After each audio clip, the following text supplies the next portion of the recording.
हाय, मैं हूं आकाश श्रीवास्तव। आज मैं आप लोगों के बीच भारत के संवैधानिक विकास के कुछ इम्पोर्टेंट क्वेश्चन लेकर आया हूं, जो यूपीएससी के लिए बहुत इम्पोर्टेंट है।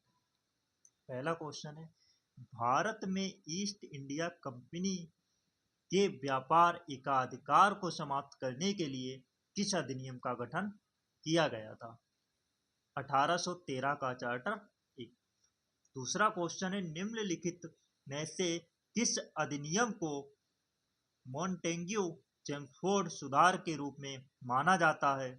तो ऑप्शन ए ठीक होगा, भारत सरकार अधिनियम 1919।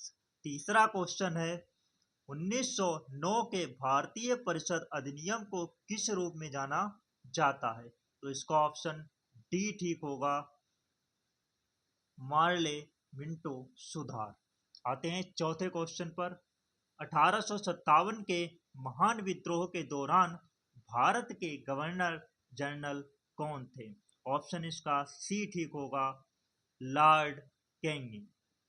निदेशक तत्व वर्ष 1935 के भारत सरकार अधिनियम में उल्लिखित से मिलते जुलते हैं, तो इसका ऑप्शन डी ठीक है, निर्देशों के साधन।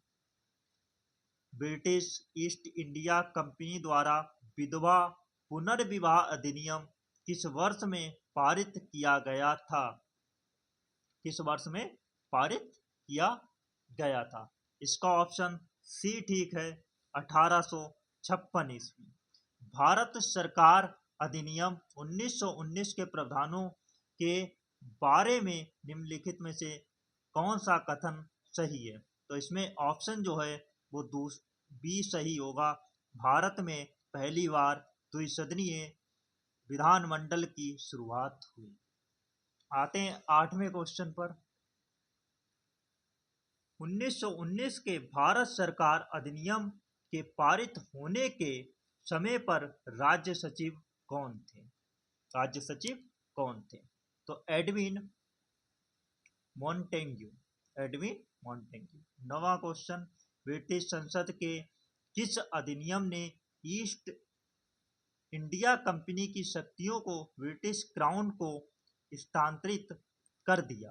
स्थानांतरित कर दिया। इसका ऑप्शन जो होगा वो ए ठीक होगा, 1858 का भारत सरकार अधिनियम। 10वां क्वेश्चन, भारत का पहला वायसराय कौन था? भारत का पहला वायसराय कौन था? तो लॉर्ड कैनिंग। कौन था? Lord Canning. ब्रिटिश संसद के किस अधिनियम ने सिविल सेवकों के चयन और भर्ती के लिए एक खुली प्रतियोगिता प्रणाली शुरू की? खुली प्रतियोगिता प्रणाली शुरू की। ऑप्शन नंबर ए 1853 का चार्टर अधिनियम। मार्ले मिंटो सुधार वर्ष में पेश हुए थे, किस वर्ष में पेश किया गया था? तो ऑप्शन बी ठीक है, 1909 में। भारत में अंग्रेजी शिक्षा के मैग्ना कार्टा के रूप में किसे जाना जाता है? ऑप्शन नंबर डी, वुड का डिस्पैच आयोग। वुड का डिस्पैच आयोग। 14वां क्वेश्चन, निम्नलिखित में से किसने ब्रिटिश और भारतीय न्यायाधीशों के बीच समानता लाने की मांग की थी? समानता लाने की मांग की थी। तो इसका ऑप्शन ए मैकाले का विवरण पत्र, कॉर्नवालिस का कोड, वुड का आवेदन पत्र, और ऑप्शन डी इल्बर्ट का बिल। ऑप्शन डी ठीक है, इल्बर्ट का बिल। 15वां क्वेश्चन, भारतीय स्वतंत्रता अधिनियम 1947 के संदर्भ में निम्नलिखित में से कौन सा वक्तव्य सही है? कौन सा वक्तव्य सही है? 15 को, यह एक यूनाइटेड किंगडम की संसद का एक अधिनियम है। यूनाइटेड संसद की अधिनियम, यही पहला ही ठीक है इसका, और मतलब ऑप्शन नंबर सी।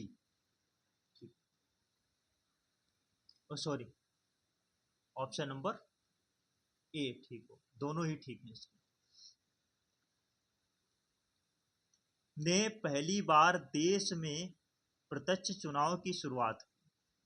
इसके द्वारा कुछ सीमित लोगों को उनकी संपत्ति कर अथवा शिक्षा के आधार पर मताधिकार दिया गया।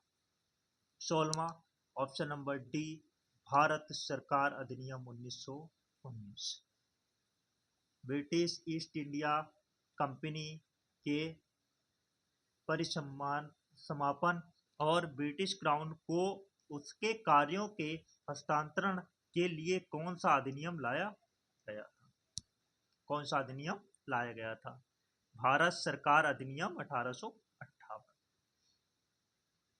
जब भारत सरकार अधिनियम 1935 अधिनियमित किया गया था तब भारत का गवर्नर जनरल कौन था? तब भारत का गवर्नर जनरल कौन था?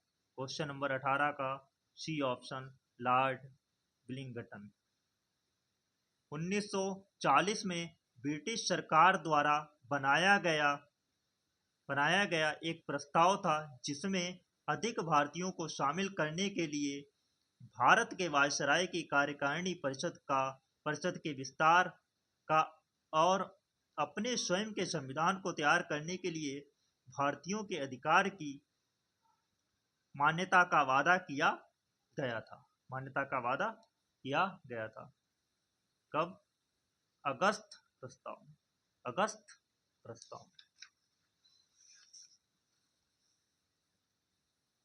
क्वेश्चन नंबर 20,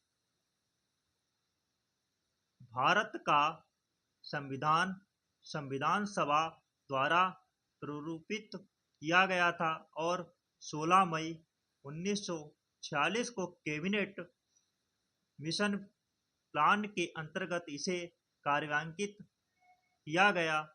संविधान सभा के सदस्यों का चयन प्रादेशिक असेंबलियों द्वारा आनुपातिक प्रतिनिधित्व प्रणाली के एक एकल हस्ताक्षरीय मत द्वारा किया गया था। उस समय संविधान सभा के सदस्यों की कुल संख्या थी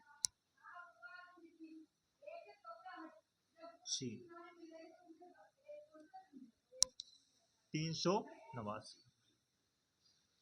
निम्नलिखित में से भारत के लिए यूनाइटेड किंगडम कैबिनेट मिशन 1940 के सदस्य कौन थे? ऑप्शन नंबर बी, मतलब 3।